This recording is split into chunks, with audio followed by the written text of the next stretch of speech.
عورتوں میں صبر بھی کم ہوتا ہے، حوصلہ بھی کم ہوتا ہے، اللہ نے انہیں عقل بھی کم دی ہوتی ہے، اس کی حکمت کا تقاضا ہے۔ اور پھر جو بی بی امیر ہو وہ کبھی غریب ہو جائے تو اس کے لیے جینا مشکل ہو جاتا ہے۔ غریب آدمی امیر ہو جائے تو گزارا ہو جاتا ہے، اور خدا نہ خواستہ امیر اگر غریب ہو جائے مشکل ہوتی ہے۔ سیدہ طیبہ طاہرہ حضرت خدیجہ الکبریٰ رضی اللہ تعالیٰ عنہ مکے کی ملکہ تھیں۔ آپ فرماتی ہیں 20 نوکرانیاں تھیں میرے گھر میں۔ توجہ ہے میری بات پر؟ یہ آگے والوں کو سمجھ آ رہی ہے؟ کوئی ہاں نہ کر رہے ہیں، پیچھے والے تو بالکل گمسم ہیں۔ بھائی دوستو توجہ کرنا میری بات پر۔ مکے کی ملکہ 20 عورتیں کام کرنے والی، فرماتی ہیں کبھی پانی کا گلاس بھی اٹھ کے نہیں پیا تھا۔ اللہ۔ پھر اسی بی بی نے حضور کی غلامی اختیار کی، پھر کلمہ پڑھا۔ ظہر کے وقت ابن اسحاق کہتے ہیں ظہر کے وقت انہوں نے اپنا مال حضور کے قدموں میں سارا پیش کر دیا۔ عصر سے پہلے میرے نبی نے ہر چیز اللہ کے رستے میں تقسیم کر دی۔ جس کی 20 کنیزائیں تھیں، پڑھو کنز الاموال، یہ حدیث اختلاف روایات کے ساتھ بخاری میں بھی موجود ہے۔ حضرت ابو ہریرہ رضی اللہ تعالیٰ عنہ فرماتے ہیں کہ سیدہ طیبہ طاہرہ حضرت خدیجہ الکبریٰ کے بارے میں محبوب نے فرمایا کہ خدیجہ میرے لیے کھانا پکا کے باورچی خانے سے نکلی، خود حضرت خدیجہ کپڑوں پہ پیوند لگے، خود چولہا جلایا، اور وہ بی بی جس کے پاس ہر گھنٹے کے بعد نیا سوٹ تیار پڑا ہوتا تھا، اس کے کپڑوں کو پیوند لگے۔ جیم جان دا کچھ وسا نہیں، جان یار نو دے تے شاد ہو جا، اس سے دل دے ہیں فساد سارے، دل بر نو دے تے آزاد ہو جا، جو رکھے آباد تے رو وسدا، تے جدوں کرے برباد ہو جا، جدوں کرے برباد، ہاں پھر برباد بھی ہو۔ صرف سکھ لینے کے لیے نہ ہو، وَلَنَبْلُوَنَّكُمْ بِشَيْءٍ مِّنَ الْخَوْفِ وَالْجُوعِ وَنَقْصٍ مِّنَ الْأَمْوَالِ وَالْأَنفُسِ وَالثَّمَرَاتِ، یہ تو شہادت گاہ الفت میں قدم رکھنا ہے۔ لوگ آسان سمجھتے ہیں مسلمان ہونا۔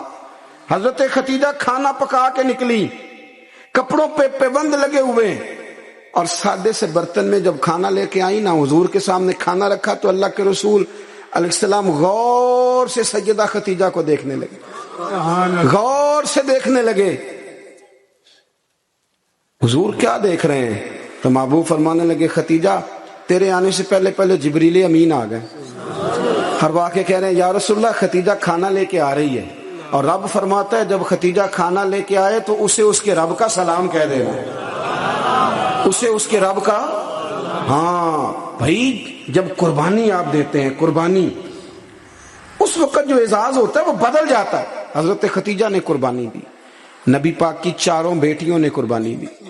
حضور کی کتنی بیٹیاں؟ بول کے بتاؤ، بول کے جی، یہاں بڑے دس دے کیوں نہیں جی، کنیاں نے؟ اللہ آپ کو خوش رکھے۔ 4 بیٹیاں حضور کی۔ یہاں بڑے لوگ اب نا لوگ عمروں کا حساب کرنے لگ گئے۔ مجھے ایک صاحب کہنے لگے جی ایک بندہ کہہ رہا عمر اتنی بنتی ہے تو اتنی بنتی ہے تو 4 کیسے ہو گئی؟ میں نے کہا دین کاؤنٹنگ سے نہیں ہوتا، دین اللہ رسول کے فرمان کا نام ہے، وہ کاؤنٹ کرنے سے دین نہیں بنتا بھائی۔ خود رسول کریم نے فرمایا یہ میری بیٹیاں۔ کب؟ حضور کی ایک صاحبزادی حضرت عثمان غنی کے نکاح میں تھی، انتقال کر گئی، نبی پاک نے دوسری کا نکاح کیا تو صحابہ نے عرض کی حضور بڑے خوش نصیب ہیں، عثمان کو آپ نے دوسری بھی دے دی۔ تو حضور نے فرمایا یہ تو میری 2 بیٹیاں تھیں، یہ تو میری 2 بیٹیاں تھیں، میری 40 بھی ہوتی تو ایک کے بعد دوسری انتقال کرتی رہتی، میں ساری عثمان غنی کے نکاح میں دے دیتا۔ نور کی سرکار سے پایا دوشالہ نور کا، ہو مبارک تجھ کو ذوالنورین جوڑا نور کا۔ تو نبی کریم علیہ السلام کی 4 بیٹیوں نے، پتہ ہے آپ کو، 2 بیٹیاں ابو لہب کے 2 بیٹوں سے بیائی گئی تھی۔ وہ جتنا لوگ بلیک میل کر سکتے ہیں نا، ایک تکلیف ہوتی ہے جسمانی، ایک نفسیاتی ہوتی ہے، کسی کو تنگ کرنا، اذیت دینا، بچوں کی طرف سے، ماں باپ کی طرف سے، وہ جو نفسیاتی تکلیف ہوتی ہے وہ آدمی کو بڑا کمزور کر دیتا۔ ابو لہب نے پیغام بھیجا کہ یہاں آپ دین کی تبلیغ چھوڑ دیں ورنہ بیٹیوں کو طلاق دے دی جائے گی۔ یہ جو دکھ ہوتے ہیں نا نفسیاتی ذہنی، یہ کرب ہوتے ہیں، یہ سہانے روح بنتے ہیں۔ ابھی نکاح ہوا تھا، رخصتی نہیں ہوئی تھی، یہاں آپ تبلیغ چھوڑیں یا طلاق دے دی جائے گی۔ میرے حبیب کریم نے فرمایا جو تیرا دل میں آئے کر، لیکن میں پیغام دین لے کے آیا ہوں تو یہ پیغام میں دیتا ہی رہوں گا۔ ان شہزادیوں نے قربانی دی، اصرار کیا، انہوں نے قربانی دی، طلاقیں مل گئی۔ حضرت زینب حضور کی بڑی صاحبزادی، سب سے بڑی شہزادی نبی کریم کی، ان کی بیٹی کے بارے میں صحیح بخاری کی حدیث ہے، صحابہ کہتے ہیں وہ حضور کی سب سے بڑی نواسی تھی جناب زینب کی صاحبزادی۔ جب حضور نماز پڑھنے آیا کرتے تھے تو انہیں ساتھ لایا کرتے، اور حضرت ابو دردہ کہتے ہیں میں نے اپنی آنکھوں سے دیکھا کہ جب حضور قیام میں کھڑے ہوتے تو بیٹی کو دونوں ہاتھوں میں رکھ، میری طرف دیکھیے جی، بیٹی کو دونوں ہاتھوں میں رکھ لیتے، اور جب حضور رکوع اور سجدے میں جاتے تو بیٹی کو نیچے کھڑا کر لیتے۔ حضرت زینب، ان کے بچے بھی تھے پہلے، جناب عمر بن عاص کے ساتھ ان کا نکاح بھی ہوا تھا۔ میری باتوں کی سمجھ آ رہی ہے آپ حضرات کو؟ مجھے دوست کہہ رہے تھے ذرا تقریر لمبی کرنا، میں نے کہا لمبی تو میں کرتا ہی نہیں، خیر الکلام ما قل ودل۔ لمبی تقریر، اعلیٰ حضرت رحمۃ اللہ علیہ لکھا ہے کہ کسی بندے نے کسی کا وقت ضائع کیا تو اس نے بھی قیامت میں حساب دینا ہے۔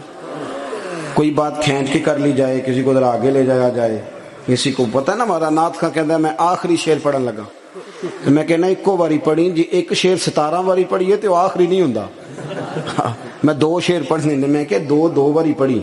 اب ایک اور بیماری بھی لگی ہے، ایک جگہ میں حاضر تھا تو کہنے لگے حضرت صاحب میں تو ایک نواں کلام سنانا ہے، میں کہ تو مہربانی کر کے مینوں کو پرانا ہی سنائی، نویں باج سوارے بھی کرنے پیندے نے، پرانا سنا کوئی پیر میر علی شاہ صاحب کا سنا، اعلیٰ حضرت بریلوی کا سنا، مولانا حسن رضا کی کوئی بات سنا، یہ کیا بات ہوئی؟ آمدام برسر مطلب جناب زینب گھوڑے پہ بیٹھی تھی، حبار بن اسود، حضرت زینب کے پیٹ میں بچہ تھا۔ ہمارے ہاں نا مکھی ماری جاتی ہے، حضور کے سارے خاندان نے قربانی دی ہے، سارے خاندان، توجہ رکھنا بات پر۔ جناب زینب کے جسم اطہر میں اولاد تھی، بچہ تھا۔ حبار بن اسود نے نا وہ بیٹھی تھی گھوڑے پہ تو نیزہ مارا، گھوڑے پر یا اونٹ پر، گھوڑے کو نیزہ مارا، گھوڑا تیز دوڑا، جناب زینب گھوڑے سے گر گئی، ان کے پیٹ میں بچہ تھا، ضائع ہو گیا۔ پھر وہ کافی دیر علیل رہی، اسی بیماری سے ان کا وصال ہوا، وہ شہید ہوئی۔ بڑی تکلیف ہوئی نبی کریم کو، بڑی تکلیف۔ فتح مکہ کے موقع پر نا حبار بن اسود کلمہ پڑھنے آیا، سیرت ابن حشام والے کہتے ہیں جب وہ آیا تو اس نے چہرے پہ کپڑا رکھا ہوا ہے، نبی کریم علیہ السلام کی بارگاہ میں حاضر ہوا تو حاضر ہو کے نا عرض کرنے لگا یا رسول اللہ صلی اللہ علیہ وسلم کو بہت بڑا دشمن بھی آئے تو معاف کر دیتے ہو؟ حضور خاموش ہیں، گردن جھکی۔ پھر کہنے لگا بہت بڑا دشمن بھی آئے تو معاف کر دیتے ہو؟ حضور خاموش ہیں۔ تیسری دفعہ اس نے چہرے پہ نقاب ڈالا تھا نا، حضور بڑا دشمن بھی آئے کلمہ پڑھے تو معافی ہے؟ حضور نے چہرہ اٹھایا تو آنکھوں میں آنسو تھے۔ حضور فرمانے لگے حبار یہ چہرے سے کپڑا ہٹا، بیٹیاں بھولا نہیں کرتی، تو کلمہ پڑھ میں تجھے بھی معاف کرنے کو تیار ہوں۔ بیٹیاں بھولا نہیں کرتی، تو پڑھ کلمہ۔ پورے خاندان نے قربانی، پورے۔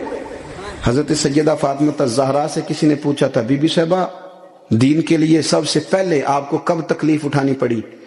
حضرت فاطمہ فرماتی میں چھوٹی سی تھی جب میری اماں وصال کر گئی، اور جب جناب ابو طالب وصال کر گئے تو مجھے کسی نے پہلے دن جب میں نے یہ تکلیف دیکھی اور صحیح کسی نے مجھے آ کے بتایا کہ فاطمہ نبی پاک علیہ السلام نا حرم کعبہ میں سجدے میں تھے، اونٹ کی اجڑی بڑی وزنی ہوتی ہے، حضور سجدے میں تھے، ابو جہل نے 2 لوگوں سے کہا تو انہوں نے اونٹ کی اجڑی لا کے نا نبی پاک کے سر پہ رکھ دی۔ حضور علیہ الصلوۃ والسلام ساری قوتوں کے مالک ہیں، لیکن بظاہر حضور سر اٹھاتے ہیں تو تکلیف ہوتی ہے۔ فاطمہ نہ ابو بکر صدیق مکے میں ہیں نہ مولا علی موجود ہیں، تو آپ چلیں گی؟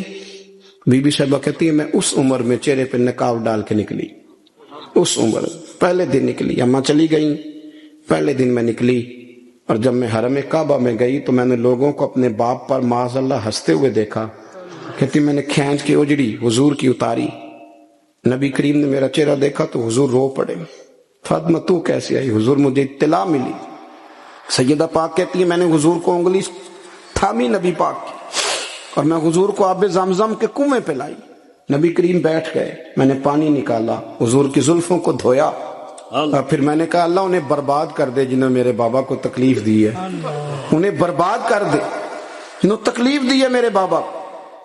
حضرت ابو ہریرہ فرمایا کرتے تھے جن کے لیے سیدہ نے اس دن دعا کی تھی وہ سارے بدر میں مارے گئے، سارے بدر میں قتل ہوئے۔ ایک ایک شخص نے تکلیف صحیح صاحب، ایک ایک شخص۔ آپ کو پتا ہے منافقوں نے سیدہ عائشہ صدیقہ پہ الزام لگا دیا تھا، جاگ رہے ہو؟ سیدہ طیبہ طاہرہ حضرت عائشہ صدیقہ رضی اللہ تعالی عنہا، حضور فرماتے ہیں عائشہ تیرے ساتھ نکاح سے پہلے جبریل تیری شکل مجھے دکھا کے گئے کہ محبوب رب اس کے ساتھ آپ کا نکاح کرے گا۔ اتنی پاک باز عورت، دین کا چوتھا حصہ حضرت عائشہ صدیقہ سے مروی ہے۔ حضرت عائشہ صدیقہ کی احادیث ہم نکال دیں، عورتوں کے مخصوص مسائل پر ہم قوم کو جو ہے وہ کسی طریقے سے قائل نہیں کر سکتے، ہم وہ پورا باب کو کیسے قوم کو دیں گے جو عورتوں سے متعلقہ ہے۔ لیکن آپ کو پتا ہے منافقوں نے سیدہ عائشہ پہ الزام لگا دیا تھا۔ الزام تو 1 منٹ لگتا ہے۔ کسی شاعر نے کہا تھا کہ مخلوق پتہ کیا کرتی ہے، کعبے کے اندر سے مٹی لے کے بت بنا کے اللہ کا شریک بنا دیتی، اور وہ کہنے لگا تم اپنے الزام کو کیا الزام سمجھتے ہو؟ لوگ تو جناب مریم پہ بھی الزام لگا دیتے تھے کہ تو یہ بچہ کہاں سے لے آئی ہے۔ کہنے لگا مخلوق تو فنکار ہے اس درجہ کے پل بھر میں، سنگے در کعبہ سے بھی اصنام تراشے، تم کون ہو کیا چیز ہے داغ کبابی، لوگوں نے تو مریم پہ بھی الزام تراشے۔ حضرت عائشہ پر الزام لگا، اور آپ کو پتہ ہے کہ مہینہ بیمار نہیں حضرت عائشہ، نبی کریم کی آنکھوں میں اتنے آنسو آئے کہ مولا علی کہتے ہیں داڑھی بھر گئی نبی پاک۔